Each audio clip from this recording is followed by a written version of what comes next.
হ্যাঁ, তো টেলিফোনটা নিয়ে এত ব্যস্ত হলে হবে না, তো টেলিফোনটা কিনে দেবানি। তা শোনা গো, তুমি একটুখানি ধৈর্য ধরো। আর এই মাসের বেতনটা পালি পরে আমি ব্যবস্থা করতেছি, তবে এই মাসের বেতন পেয়ে তোমার টেলিফোনটা আমি কিনে দেবো, বুঝলে? শোনা গো, তুমি রাগ করো না। এই তোর বলিস না ওই মেয়ের সাথে কথা বলবি না, সম্পর্ক রাখবি না, তুই এখনো কথা বলতেছিস ওই মেয়ের সাথে? তুই ওই মেয়ের সাথে সম্পর্ক রাখলে তোর বাড়ি পর্যন্ত জায়গা হবে না। তুই বাড়ি আয় আগে, তারপর তোর ব্যবস্থা করা হবে আজকের। বাড়ি আজকে তুমি চলো। তুমি কার সাথে কথা বলছিলে বেতন পেয়ে ফোন কিনতো বা মার সাথে বলিনি, তারপর হচ্ছে তোমার।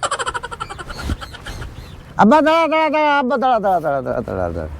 কি আব্বা, তোর কাছ তুই চালাই যা, কোনো সমস্যা হলেই আমি সমাধান দেবো। তবে একটা কথা, আমি যে কথা বলিস না টেলিফোনে, এই কথা তোর আমার সাথে বলিস নি।